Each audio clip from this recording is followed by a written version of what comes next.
妥協はしない。時間の許す限り極限までクオリティを高め続ける。それが小島秀夫のゲーム制作だ。2月25日、この日重要な発表があった。水曜日ぐらいまでチェック修正繰り返します。で木曜日、もしここで大きな修正がなかったら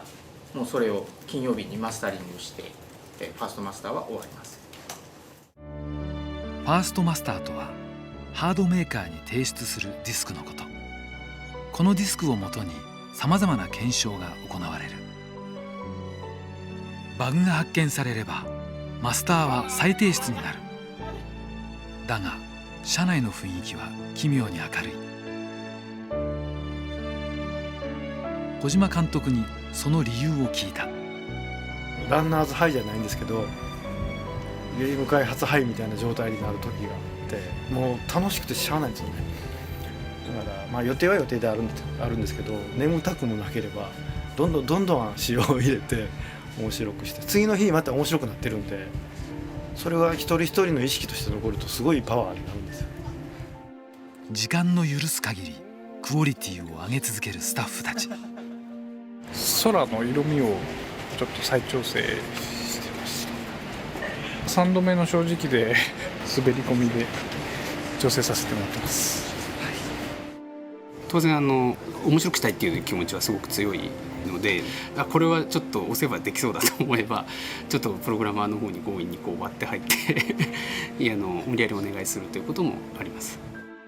僕はプログラマーなんで、バグは当然直しますけど、その他にも自分でここみっともないなみたいな部分は、もうギリギリだろうと直したりしています。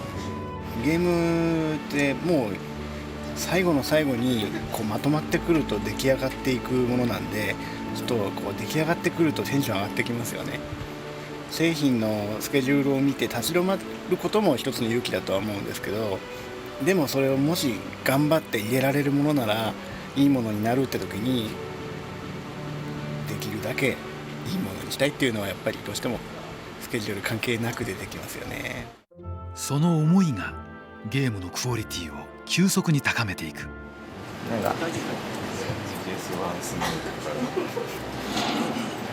ごいあそこはですね、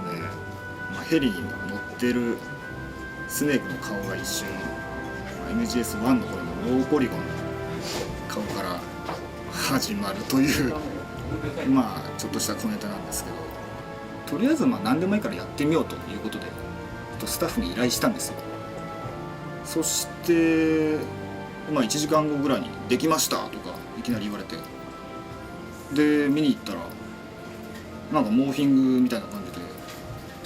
サクッとできてるんですよ。あっこから始まる。モーフィング？違う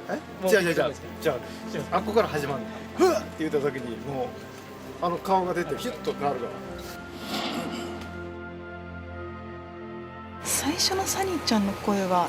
ちょっとすごく心を閉ざしてる感じで、あと割とドスの効いたというか低い声だったんで、表情もそれに合わせてちょっと暗い感じの、ムッとしたような顔だったんですけど、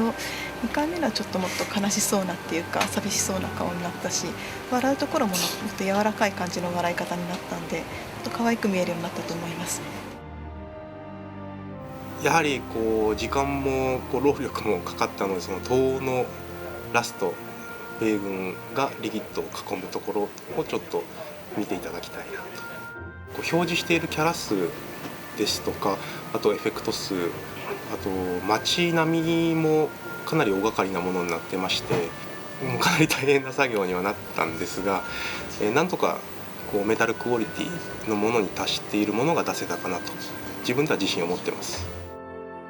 メインはシャドウムソスのステージリーダーということで、ステージをまとめさせていただきました。雪の質感があんまり出てなかったんで表情をつけてって、空も吹雪と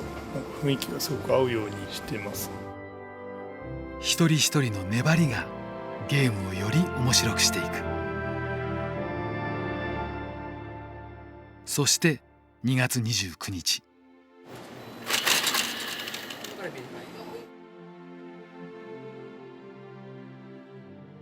この日無事ファーストマスターが完成した。3月10日、この日は初めて海外メディアを招いてのモニター会。世界中のプレスが驚きの声を上げる。小島監督はパーティーにサプライズ登場。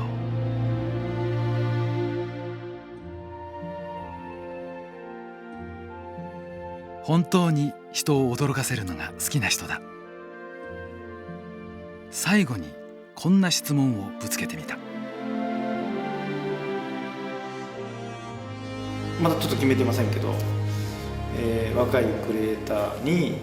ディレクションを委ねて、僕は一歩引きながら、新しいメタルギアの誕生をこう一緒に見ながらっていう、そういうイメージ。次回は、プロデュースをしながら、自分のゲームはオリジナルの全く新しいものを、それこそ10年ぐらい前の企画なんですけど、それが一番濃いんですよね。実現するとしたらどうやって作ろうかなとか、あるいはその背景をもっと調べないといけないんで、いろんな本も読まないといけないですし、取材もしないといけないんで、それをこういろいろ考えながらやってると、こう時間がすぐ経ってしまうので、なるべく考えない。今はメタル本のことだけ考えながらっていう感じです。小島監督は本作でメタルギアを離れ、新たなゲーム開発に向かう。だがメタルの遺伝子は語り継がれ、次の世代に受け継がれるだろう。花が種をまくように思いは残される。